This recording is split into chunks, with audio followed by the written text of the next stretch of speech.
Hi hello friends, എല്ലാ കൂട്ടുകാർക്കും സാന്ത്വനം സീരിയലിലെ ഇനി വരാൻ പോകുന്ന ഒരു അടിപൊളി അപ്കമിങ് എപ്പിസോഡ് റിവ്യൂയിലേക്ക് തന്നെ സ്വാഗതം കേട്ടോ. ചാനൽ ആദ്യമായിട്ടാണ് കാണുന്നുണ്ടെങ്കിൽ ഒന്ന് സബ്സ്ക്രൈബ് ചെയ്ത് ലൈക്ക് ചെയ്ത് സപ്പോർട്ട് ചെയ്യാൻ വേണ്ടി മറക്കല്ലേ.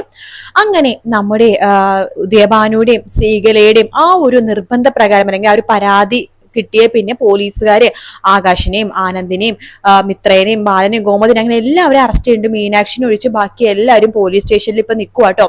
അപ്പൊ ഇനി നാളെ കാണിക്കാൻ പോണത് പോലീസുകാർ അത് പറയുന്നുണ്ട്, ഫോണിലൂടെ പറയുന്നുണ്ട് ഉദയഭാനുടുത്തും ശ്രീകലടുത്തും എല്ലാവരെയും ഞങ്ങൾ അറസ്റ്റ് ചെയ്തിട്ടുണ്ട്. ഇനി നിങ്ങളുടെ മകൾ ശ്രീദേവിയായിട്ട് നിങ്ങളൊന്ന് പോലീസ് സ്റ്റേഷൻ വരെ വരണം എന്ന് പറയാണ്. ഇത് കേട്ട് ശ്രീകല പറയുന്നുണ്ട്, മാഡം എന്റെ മോളെയും കൂട്ടിക്കൊണ്ട് എനിക്ക് വരാൻ പറ്റില്ല, അവൾക്ക് അങ്ങനെ വരാൻ പറ്റുന്ന ഒരു അവസ്ഥയിലല്ല അവളുടെ മാനസികാവസ്ഥ ആകെ തളർന്നിരിക്കുക മാഡം, അതുകൊണ്ട് മാഡം എങ്ങനെയെങ്കിലൊക്കെ ഒന്ന് അഡ്ജസ്റ്റ് ചെയ്ത് മാഡത്തെ കാണേണ്ട പോലെ ഞാൻ വന്ന് കണ്ടോളാം.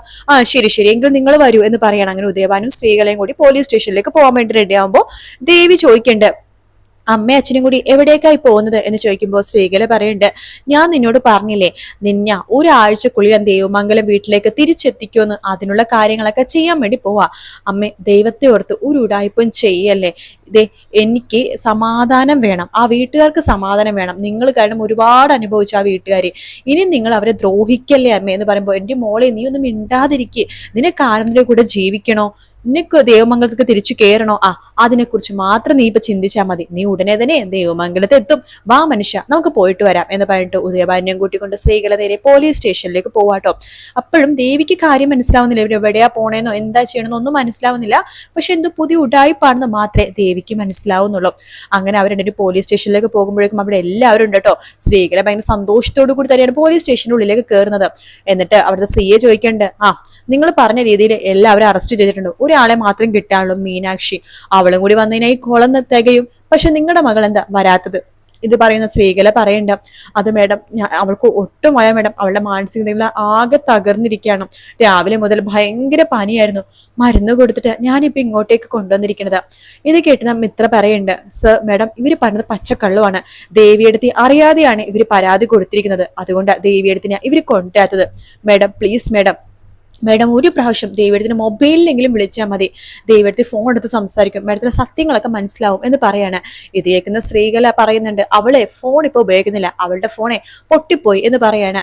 സിയെ പറയണ്ട്, എന്തായാലും പറഞ്ഞ സ്ഥിതിക്ക് ദേവിനെ എനിക്കൊന്ന് സംസാരിക്കണമല്ലോ, പരാതിക്കാരി ദേവിയാണല്ലോ, അവൾ ഇവിടെ നേരിട്ട് വന്നില്ല, ഫോണിൽ എവിടെയെങ്കിലും സംസാരിച്ചേ പറ്റൂ എന്ന് സിയെ പറയാണ്. ഉദയഭാനു, ഈശ്വര ശ്രീകലെ നമ്മൾ പെട്ടുപോകുമല്ലോടി എന്ന് പറയണ്ട്. അങ്ങനെ സിയെ ദേവിയുടെ മൊബൈലിലേക്ക് വിളിക്കുന്നുണ്ട്.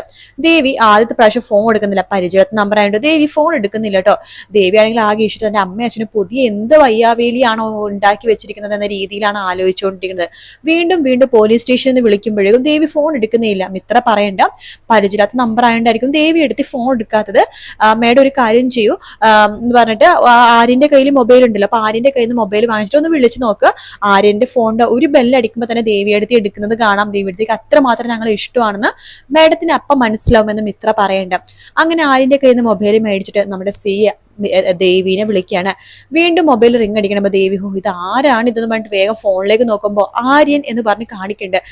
ദേവി സന്തോഷം കൊണ്ട് ഫോൺ എടുക്കണം. ഹലോ ആര്യ, പറ ആര്യ, ദേവിയെടുത്തി ആര്യ എന്നൊക്കെ പറയാട്ടോ. ഇത് കേൾക്കുമ്പോഴേക്കും നമ്മുടെ സിയെ, ഹലോ ഇത് ആര്യനല്ല, ഇത് ആരാ സംസാരിക്കുന്നത്, മിത്രയാണോ എന്ന് ചോദിക്കുമ്പോൾ മോളെ മിത്രേ എന്നൊക്കെ പറഞ്ഞ് സംസാരിക്കുമ്പോൾ സിയൊക്കെ ഏകദേശം കാര്യം മനസ്സിലായി. കാരണം സ്നേഹത്തോടെ മോളെ മിത്രേ, മോനെ ആര്യ എന്നൊക്കെയാണ് ദേവി സംസാരിക്കുന്നത്. അപ്പൊ സിയെ പറഞ്ഞത് ഇത് മിത്രയുമല്ല ആര്യനുമല്ല, ഇവിടെ പോലീസ് സ്റ്റേഷനിൽ നിന്ന് സിയെ ആണെന്ന് പറയാണ്. പോലീസ് സ്റ്റേഷനോ, മിത്രയും ആര്യനും, ആര്യന്റെ ഫോണാണല്ലോ ഇത്, മേഡം എന്താ മേഡം കാര്യം എന്നൊക്കെ ചോദിക്കുമ്പോൾ, ഓഹോ അപ്പൊ നിങ്ങൾക്ക് കാര്യം എന്താണെന്ന് അറിയില്ലേ, അല്ല നിങ്ങളുടെ പനി എങ്ങനെയുണ്ട്? പനിയോ, എനിക്ക് പനിയൊന്നുമില്ല മേഡം എന്ന് ദേവി പറയണം. സ്ത്രീകളാണെങ്കിൽ ഈശ്വര പെട്ടു എന്ന രീതിയിൽ ഇങ്ങനെ നിൽക്കാണ്. നമ്മുടെ ഉദയഭാനു ആകെ പെട്ട പോലെ ഉദയഭാനു നിൽക്കുന്നുണ്ട് കേട്ടോ. ഗോമതിക്കും ബാലനൊക്കെ സമാധാനം ആവാണ്, കാരണം സത്യങ്ങൾ ഓരോന്ന് അഴിയാൻ വേണ്ടി തുടങ്ങി. അങ്ങനെ ദേവി എടുത്ത് പറയണ്ട, സിയ അപ്പൊ നിങ്ങൾക്ക് വേറെ കുഴപ്പമൊന്നുമില്ലേ, ആരോഗ്യ പ്രശ്നമൊന്നുമില്ലേ? ഇല്ല മേഡം, എനിക്ക് ശരീരത്തിന് ഒരു പ്രശ്നമില്ല, മനസ്സിന് മാത്രമേ ചില വിഷമങ്ങളൊക്കെ ഉള്ളൂ, അത് എന്റെ വീട്ടുകാരുടെയും എന്റെയും കയ്യിലിരിപ്പോണ്ടാണെന്ന് പറയാണ്. എങ്കിൽ നിങ്ങളൊരു കാര്യം ചെയ്യാമോ, ഇവിടെ പോലീസ് സ്റ്റേഷൻ വരെ ഒന്ന് വരാവോ എന്ന് ചോദിക്കുകയാണ്. അതിനെന്താ മേഡം, ഞാൻ ഇപ്പൊ തന്നെ വരാം. അല്ല ആര്യനും ഇത്രയും മാത്രം ഇവിടെ ഉള്ളോ എന്ന് ചോദിക്കുമ്പോ, അതൊക്കെ വന്നിട്ട് പറയാം, നിങ്ങൾ എത്രയും പെട്ടെന്ന് വാ എന്ന് പറയാണ്. അങ്ങനെ ദേവി ഒരു ഓട്ടോ വിളിച്ചതിന് ശേഷം നേരെ പോലീസ് സ്റ്റേഷനിലേക്ക് പോകുക കേട്ടോ. അങ്ങനെ ഉദയഭാനും ശ്രീകല ഈശ്വര ഇനിയിപ്പോ എന്ത് ചെയ്യും, എല്ലാ കള്ളത്തരങ്ങളും പൊളിയാൻ പോകണം, ഇനിയിപ്പോ ജയിലിൽ കിടക്കേണ്ടി തങ്ങളാകുമല്ലോ എന്ന് പറഞ്ഞിട്ട് ആകെ ടെൻഷനായിട്ട് നിൽക്കുകയാണ് ഉദയഭാനും ശ്രീകലയും കൂടി ചേർന്നിട്ട് കേട്ടോ. ദേവി പോലീസ് സ്റ്റേഷനിലേക്ക് എത്തുമ്പോഴേക്കും ഞെട്ടിപ്പോവാട്ട്. നോക്കുമ്പോ ബാലനുണ്ട്, ഗോമതിയുണ്ട്, മിത്ര, അനുമോള്, ആര്യൻ, ആകാശ് എല്ലാവരും അവിടെ നിൽക്കാണ്. കൂടെ തന്റെ അച്ഛനും അമ്മയുണ്ട്. ദേവി വേഗം തന്നെ ഈശ്വര ഇത് എന്തൊക്കെയാ നടക്കുന്നത്, എന്താ മേഡം എന്തിനാ ഇവരെല്ലാവരും ഇവിടെ കൊണ്ടുവന്നിരിക്കുന്ന പോലീസ് സ്റ്റേഷനിലെ, അപ്പോ നിങ്ങൾക്ക് ഇതിനെ കുറിച്ച് ഒന്നും അറിയില്ലേ, നിങ്ങളുടെ കംപ്ലൈന്റ് പ്രകാരമല്ലേ ഇവരെയൊക്കെ അറസ്റ്റ് ചെയ്തത്? എന്റെ കംപ്ലൈന്റ് പ്രകാരം ഇവരെയൊക്കെ അറസ്റ്റ് ചെയ്തെന്നോ? മേഡം എന്തൊക്കെയാ പറയുന്നത്? ഇല്ല മേഡം ഞാനൊരു കംപ്ലൈന്റ് കൊടുത്തിട്ടില്ല. അപ്പോ നിങ്ങളല്ലേ ഈ പേപ്പറിൽ കംപ്ലൈന്റ് തന്നിരിക്കുന്നത്? മേഡം എനിക്കൊന്നും അറിയില്ല. നിങ്ങളുടെ അച്ഛനും അമ്മയും പറഞ്ഞു നിങ്ങളെ ദേവമംഗലത്തുള്ളവർ പീഡിപ്പിച്ചെന്നും പണമില്ലാത്തതിന്റെ പേരിലും സ്വർണ്ണമില്ലാത്തതിന്റെ പേരിലും സ്ത്രീധനത്തിന്റെ പേരിലും നിങ്ങൾ ഒരുപാട് പീഡിപ്പിക്കപ്പെട്ടു എന്നും നിങ്ങളുടെ കുഞ്ഞിന് നഷ്ടമായതിന് കാരണം ദേവമംഗലംകാരാണെന്നും എന്നൊക്കെ പറഞ്ഞിട്ടൊരു പരാതി വെള്ള പേപ്പറിൽ എഴുതി തന്നു. അതിന് തൊട്ട് താഴെ നിങ്ങൾ ഒപ്പിട്ടിട്ടുണ്ട് കണ്ടില്ലേ എന്ന് പറയുമ്പോഴേക്കും ദേവി ആ ഒപ്പ് നോക്കാണ്. മേഡം ഇതെന്റെ ഒപ്പല്ല എന്ന് പറയാണ്. പിന്നെ എന്ന് പറയുമ്പോഴേക്കും മറ്റേ കോൺസ്റ്റബിൾ പോലീസുകാരെ ഇപ്പൊ ഷോക്ക് ആവാ, ടീച്ചർ ഇനി താനും കൂടി പെട്ടുപോകുമോ എന്ന രീതിയിൽ. അപ്പൊ തന്നെ അവർ പറയണ്ട, അയ്യോ മേഡം ഇത് ഇവര് സ്ത്രീകളെ നമ്മുടെ സ്ത്രീ കൊണ്ടുവന്ന ഒപ്പാണെന്ന് പറയുമ്പോൾ അവരെ കൈമലർത്തുക കേട്ടോ.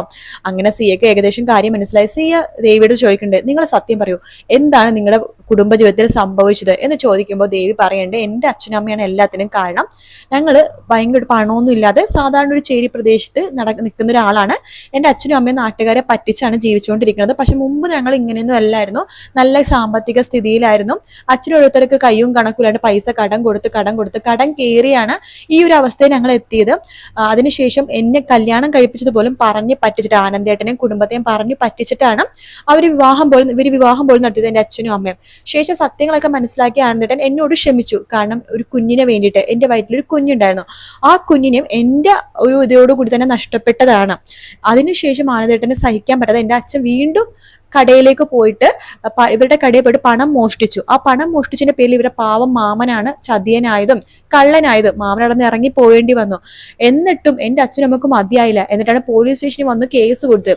ശരിക്കും ഈ കേസ് കൊടുക്കേണ്ടിരുന്നത് ദേവമംഗലംകാരായിരുന്നു. ഞാനും എന്റെ അച്ഛനും അമ്മയൊക്കെ ശരിക്കും പറഞ്ഞാൽ ജയിലിൽ കിടക്കേണ്ട തെറ്റാണ് ചെയ്തിരിക്കുന്നത്. വിശ്വാസ വഞ്ചനയാണ് ഞങ്ങൾ ചെയ്തിരിക്കുന്നത്. അല്ലാതെ എന്റെ അമ്മേനേക്കാളും എനിക്ക് ഏറ്റവും കൂടുതൽ സ്നേഹം തന്നിരിക്കുന്നത് ഈ ഗോമതി അമ്മയാണ്. ബാലച്ചൻ എനിക്ക് സ്വന്തം അച്ഛൻ തന്നെയാണ്. എനിക്ക് ദേവമംഗലത്ത് വന്ന പിന്നെയാണ് കൂടപ്പിറപ്പ്, അച്ഛൻ, അമ്മ എന്നുള്ളൊരു ആ ഒരു സംഭവമൊക്കെ മനസ്സിലായത്. എനിക്ക് ദേവമംഗലം അത്ര ഇഷ്ടമാണ്. അവർക്ക് സ്നേഹിക്കാൻ മാത്രമേ ഉള്ളൂ, ചതിക്കാനും നുണ പറയാനും കളവ് പറയാനും ഒന്നും അവർക്ക് അറിയില്ല മേഡം. അതുകൊണ്ട് എന്റെ അച്ഛനും അമ്മയും തന്ന പരാതി മേഡം ഇതൊരു കള്ള പരാതിയാണ്. ഇതിന്റെ പേരിൽ എന്റെ അച്ഛനും അമ്മയും മേഡം ശിക്ഷിച്ചോ, എന്നെയും വേണമെങ്കിൽ മേഡം ശിക്ഷിച്ചോ. പക്ഷേ ദേവമംഗലംകാരെ ഒന്നും ചെയ്യല്ല മേഡം, അവർ അത്രക്കും പാവങ്ങളാണ്. ആ കുടുംബത്തിൽ ജീവിക്കാൻ വേണ്ടി ഒരു ഭാഗ്യം വേണം. ആ ഭാഗ്യം പോലും അതൊരു പെണ്ണാ ഞാൻ എന്ന് പറഞ്ഞിട്ട് ദേവി പൊട്ടിക്കരയാണ്. അപ്പൊ സിയക്ക് ഏകദേശം കാര്യം മനസ്സിലായി. അങ്ങനെ ഉദയഭാനും ശ്രീകലയാണ് ഇനി ജയിലിൽ കിടക്കാൻ പോകുന്നത്. ബാക്കി എല്ലാവരും പുറത്തേക്കും പോകും.